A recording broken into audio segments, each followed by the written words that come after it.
श्री शिवाय नमस्तुभ्यम। दोस्तों, मेरे चैनल ओम रूही व्लॉग में मैं रूही मिश्रा अपने चैनल में आप सभी का स्वागत करती हूं। आज हम सभी वीडियो में जानेंगे नवरात्रि 3 अक्टूबर से है या 4 अक्टूबर से कब से शुरू हो रही है, कौन कौन सी तैयारी हमें कर लेना है, कलश का शुभ मुहूर्त क्या है, 2 गलतियों पर हम विशेष ध्यान रखेंगे और 5 कार्य हमें कौन कौन से कर लेने हैं। इससे जुड़ी संपूर्ण जानकारी आप इस वीडियो में प्राप्त करेंगे। तो वीडियो के अंत तक बने रहिएगा। वीडियो को लाइक और कमेंट में हर हर महादेव का नारा जरूर लगाइएगा। और अगर आप चैनल में पहली बार आए हैं तो चैनल को प्लीज सब्सक्राइब जरूर कर लीजिएगा। इस बार की जो नवरात्रि है, अश्विन मास की शारदीय नवरात्रि 3 अक्टूबर से आपकी शुरू हो रही है और ये 9 दिन की नवरात्रि है। तो 9 स्वरूपों में हम इस बार माता रानी की पूजन आराधना करेंगे और नवरात्रि बृहस्पतिवार से लग रही है। तो देवी पुराण के अनुसार जब बृहस्पतिवार की नवरात्रि शुरू होती है तो माता रानी पालकी पर सवार होके आती हैं। तो इस बार अष्टमी तिथि जो हमारी होगी वह 11 अक्टूबर को होगी, नवमी हमारी 12 अक्टूबर को होगी और विजयादशमी हमारी 13 अक्टूबर को होगी। नवरात्रि हमारी 9 दिन की पूरी है और 9 स्वरूपों में हम सभी माता रानी की आराधना करेंगे। अब हम जानते हैं कि नवरात्रि आने से पहले हमें कौन कौन से कार्य कर लेने हैं। पितृपक्ष चल रहा है और अमावस्या के अगले दिन ही नवरात्रि है। ऐसे में हम सभी पूजा की तैयारी किस प्रकार से करें। देखिए, पूजा की सामान हम सभी पितृपक्ष में ला सकते हैं, उससे किसी भी प्रकार का दोष नहीं लगता। पूजा पाठ के सामान हम सभी चीजें ला सकते हैं। हाँ, अपने लिए जो चीजें होती हैं हमें स्वयं की अगर विशेष रूप से हमें बचाना चाहिए पितृपक्ष में। नवरात्रि में आप माता रानी की सरल विधि करते हो या अनुष्ठान करते हो या जिस प्रकार आप पूजन करते हैं, आप पूजा की सामग्री पहले ला सकते हैं। साथ ही गंगा जल ना हो तो आप जरूर ध्यान पूर्वक ला लीजिएगा। और उसके बाद अमावस्या की शाम को या नवरात्रि की सुबह, आपके पास समय इतना नहीं होगा तो आप जो है अमावस्या की शाम को भी आप जो है जब विदाई हो जाएगी पितरों की तो अपने घर की मंदिर की साफ सफाई, तस्वीर, मूर्ति, सभी चीज़ों को पोंछ लीजिए, बर्तनों को साफ कर लीजिए। जो पूजा सामग्री ध्यान नहीं है ध्यान पूर्वक उसको देख लीजिए, लिस्ट बना लीजिए और हर जगह अपने घर में गंगा जल का छिड़काव अवश्य कर लीजिएगा। कोने कोने की साफ सफाई, मुख्य द्वार की विशेष रूप से सफाई करिएगा। जाले वगैरह जो होंगे आपको जो है अगले दिन नवरात्रि की सुबह उठ के जितना जल्दी हो सकता है ये सब कार्य कर लीजिएगा। आम के बंदर बाल पत्ते का जरूर बना लीजिएगा। अपने मुख्य द्वार की साफ सफाई करके रंगोली आपको नवरात्रि की सुबह ही बना लेनी है। आपका द्वार जितना साफ स्वच्छ होगा, जितना आकर्षित होगा, माँ उतना आकर्षित होंगी और आपके घर में अवश्य प्रवेश करेंगी। देखिए, जहाँ साफ स्वच्छता होता है वहीं भगवान का निवास होता है, वहीं पॉजिटिव एनर्जी होती है। पितृपक्ष चल रहा है तो पितृपक्ष में हम बहुत ज्यादा कार्य नहीं कर पाते हैं, तो इसीलिए विशेष रूप से ध्यान रखिए कि नवरात्रि सुबह या अमावस्या की शाम जितना भी आप कर सकते हैं करते रहिएगा।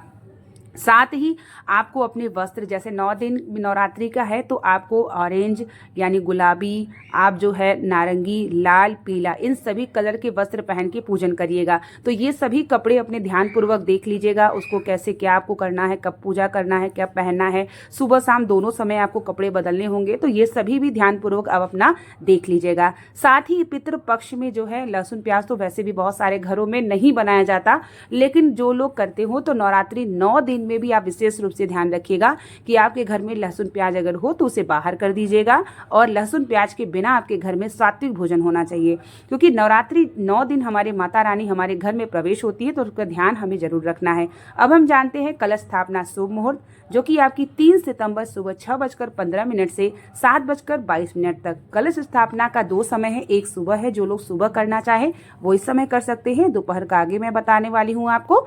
और साथ ही अगर आप सरल पूजा विधि भी करते हैं तो इसी समय आप सरल पूजा विधि भी आप चौकी लग के माता की तस्वीर, फोटो रख के, एक दीपक जला के आप सरल पूजा भी शुरुआत कर सकती हैं। जो भी आप कलश का स्थापना करेंगे, जैसे आप मिट्टी का पात्र लाना है, जौ लाना है, पान का पत्ता, आम के लिए बंदरबाल, ये सभी चीजें आप पहले से ला लीजिएगा। इस बात का ध्यान पूर्वक विशेष रूप से रखिएगा। इसीलिए मैंने पहले ही वीडियो अपने शेयर कर रही हूँ ताकि आप सबको ध्यान रहे, क्योंकि बहुत सारी जिम्मेदारियां होती हैं घर गृहस्थ के काम के साथ साथ, पितृपक्ष में नियमों को पालन साथ साथ हम बहुत सारी चीज़ों को स्मरण नहीं कर पाते हैं। तो शायद इस वीडियो आपके लिए काफ़ी हेल्पफुल होगी, तो इसे शेयर भी ज़रूर कर दीजिएगा। और साथ ही जो भी हम सभी बाल कब धुले, क्योंकि पितृपक्ष में तो बहुत सारे लोगों को नियम करते हैं, जो कि मैं स्वयं भी करती हूँ, बाल नहीं धुलती हूँ। और अमावस्या में तो विशेष रूप से नहीं धुलना चाहिए। बृहस्पतिवार से दिन की शुरुआत हो रही है नवरात्रि की, तो बृहस्पति में भी हमें नहीं धुलना है। अगर आपने 9 दिन का अखंड जो है आपके यहाँ वो संकल्प होता है 9 दिन की अखंड ज्योत का, तो दोपहर का आप समय जान लीजिए 11:46 से दोपहर 12:33 तक। तो ये आपका जो सुबह नहीं कर पाएंगे कलश स्थापना, वो दोपहर में भी कर सकते हैं इस शुभ मुहूर्त में। बाकी आपके यहाँ जो ब्राह्मण के द्वारा कराया जाता है वो संकल्प पाठ, वो आप उस हिसाब से भी देख सकते हैं, लेकिन शुभ मुहूर्त यही होगा।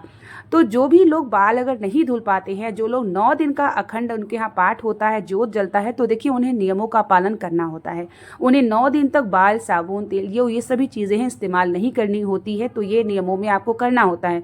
लेकिन जो पहले और आखिरी बार का रहते हैं, तो वो बीच में जिस दिन बाल धुला जाता है, जैसे कि बृहस्पति नहीं धुला जाता, शनिवार नहीं धुला जाता, तो आप जैसे कि बुधवार धुल सकते हैं, आप जो है शुक्रवार धुल सकते हैं। लेकिन मासिक धर्म में हम दिन को नहीं देखते, मासिक धर्म है तो आप किसी भी दिन बाल धुल सकते हैं, तो आप इस प्रकार से बाल धुल सकते हैं। लेकिन जो 9 दिन का करेंगे उन्हें नहीं धुलना होता है। बाकी आपके यहाँ जैसे होता है आप उस हिसाब से भी देख सकते हैं। और जो भी आप जो है फोटो है, तस्वीर है, मूर्ति है, उसे भी अच्छे से साफ स्वच्छ कर लीजिएगा। गंगा जल अगर ना होगा तो आप लाके ज़रूर से ज़रूर रख लीजिएगा।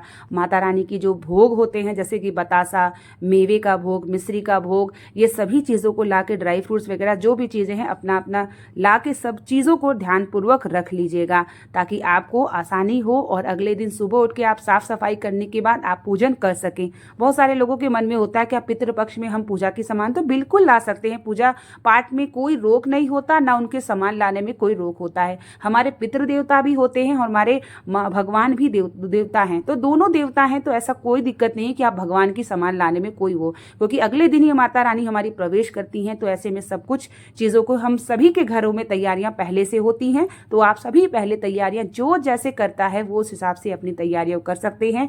और जो पहली बार अगर नवरात्रि में व्रत उठाना चाहते हैं, तो ये वर्ष आपके लिए श्रेष्ठ है, आप व्रत को उठा सकते हैं। और जो लोग अष्टमी और जो है पहला यानी थापना रखते हैं व्रत, तो वो भी आप अगर उठाना चाहते हैं तो भी उठा सकते हैं। जिस प्रकार से आप व्रत करते हैं, अपना फलाहार का भी अपना ध्यान पूर्वक रख लीजिएगा। जो भी आप फलाहार करते हैं वो सभी सामग्रियों को भी देख लीजिएगा। तो उम्मीद करेंगे कि वीडियो काफ़ी हेल्पफुल होगी। तो बने रहिए मेरे चैनल पे, बहुत सारी जो है आपको वीडियो शेयर करती रहूंगी। मिलते हैं नेक्स्ट वीडियो के साथ, तब तक के लिए श्री शिवाय नमस्तुभ्यं।